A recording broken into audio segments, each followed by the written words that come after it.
ये आयतनात्मक विश्लेषण के प्रयोग में, रसायन विज्ञान के प्रयोग में फेरस अमोनियम सल्फेट यानी मोहर लवण के को तौलने के लिए इस रासायनिक तुला का प्रयोग किया जाता है। इस रासायनिक तुला में ये दो विंडो है, एक विंडो लेफ्ट साइड है, एक विंडो राइट साइड है, और फिर ये सामने से इसका ये शटर है।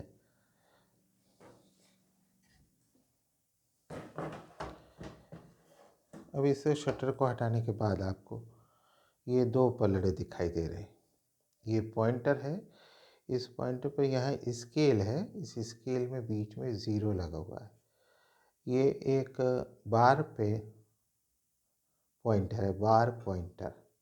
इसमें ये वेट लगा हुआ है, इस वेट पर ये एक पॉइंट बना हुआ है, और फिर यहाँ एक पॉइंट है, ये एक पॉइंट ये है। तो जब हम इस रासायनिक तुला का प्रयोग करेंगे तो प्रयोग करते समय सबसे पहले ये देखेंगे कि इसका पॉइंटर और इसका पॉइंटर एक सीध में आ रहा है कि नहीं। अगर दोनों का पॉइंटर जो है एक सीध में आ रहा है तो इसका मतलब ये हुआ कि ये जो हमारा बैलेंस है वो प्लेन सरफेस पर है, किसी एक तरफ ये झुका हुआ या किसी एक तरफ उठा हुआ नहीं है। ये पहला चीज़ हुआ।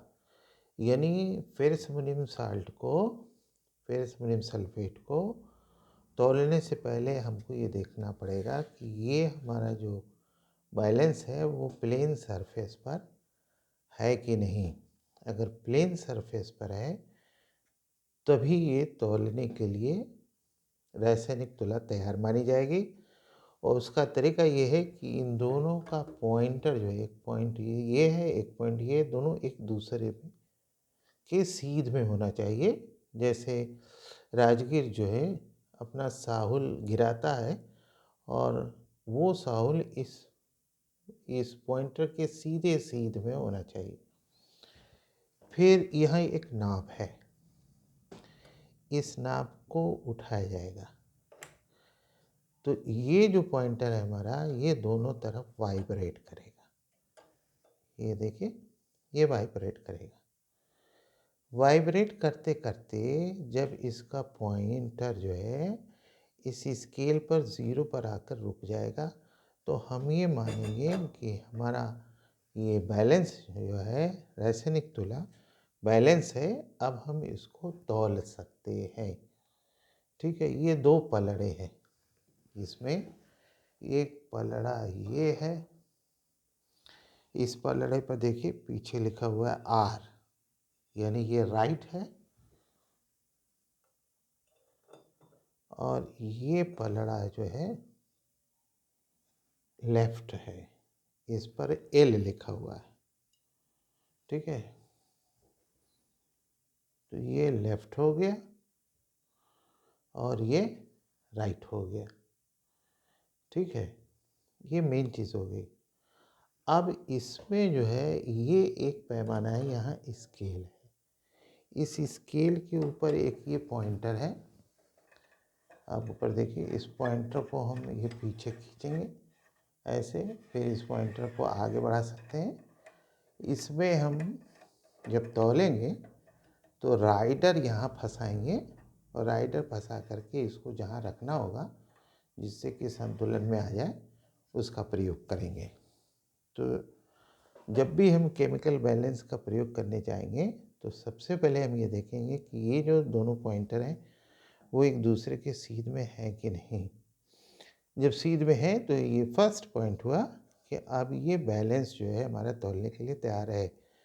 फिर उसके बाद जो है हम इस नाप को धीरे से उठाएंगे और इस इंडिकेटर के वाइब्रेशन को देखेंगे कि ये दोनों तरफ वाइब्रेट समान रूप से कर रहा है या नहीं कर रहा है, या फिर आकर के यहाँ जो 0 पॉइंटर है इस पर रुक रहा है कि नहीं। अगर ये रुक गया तो इसका मतलब हमारा बैलेंस जो है वो ठीक है। अब हम इससे फेरस अमोनियम सल्फेट तौल लेंगे। ठीक है। अब इसमें मेन चीज़ क्या है, ये आपका ये एक पैमाना है, ठीक है। ये 2 पलड़े हैं, ये एक पैमाना है। इस 2 पलड़े में से एक पलड़े पर हम वाच ग्लास रखेंगे और एक पलड़े पर हम वेट रखेंगे। एक पल्ले पर वाच ग्लास, एक पल्ले पर वेट। फिर वाच ग्लास में हम जो है फेरस अमोनियम सल्फेट रख करके उसको तौलेंगे। तो हम इस पैमाने को आपको दिखाना चाह रहे हैं कि ये क्या है, इसकी स्थिति क्या है।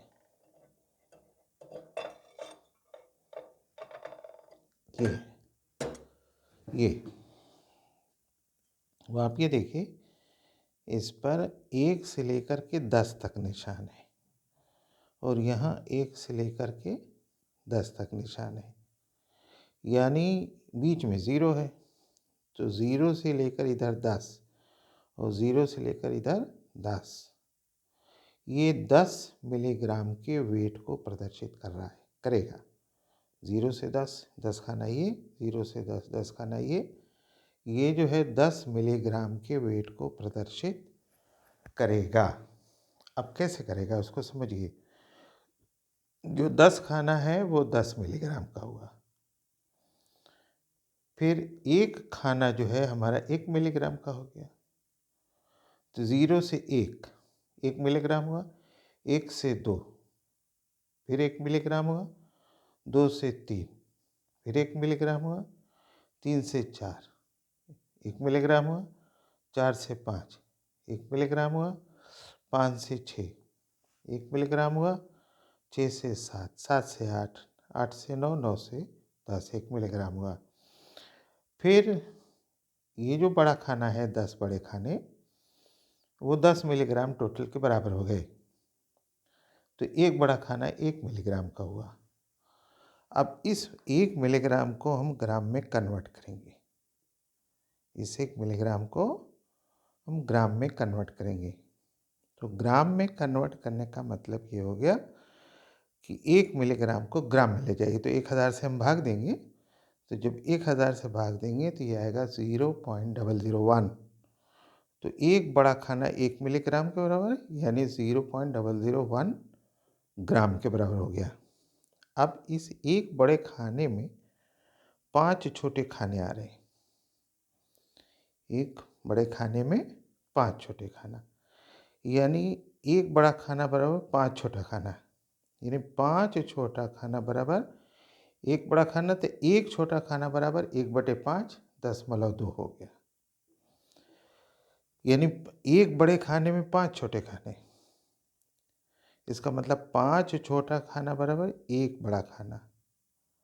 तो एक छोटा खाना बराबर 1/5 बराबर 0.2 मिलीग्राम।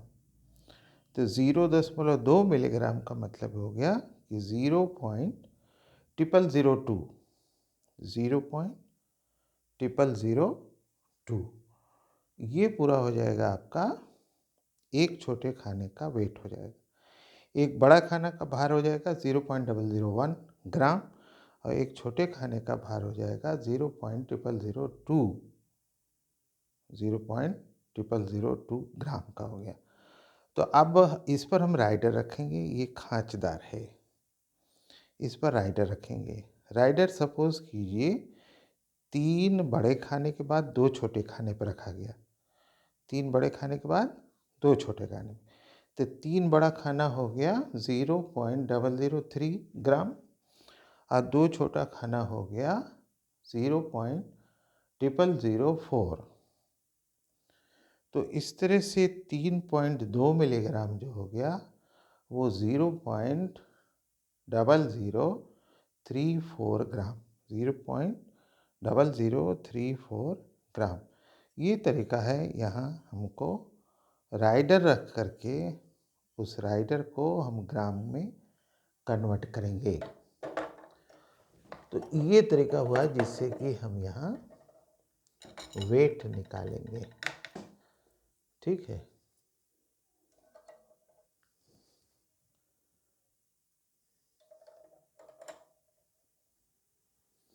ये केमिस्ट्री का प्रयोग है जो कि बहुत ही इंटरेस्टिंग प्रयोग है, लेकिन दुर्भाग्य ये है कि लड़के उदासीन रहते हैं, प्रयोग में उतना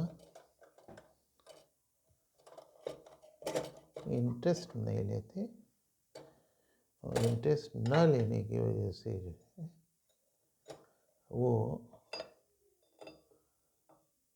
छूट जाते हैं।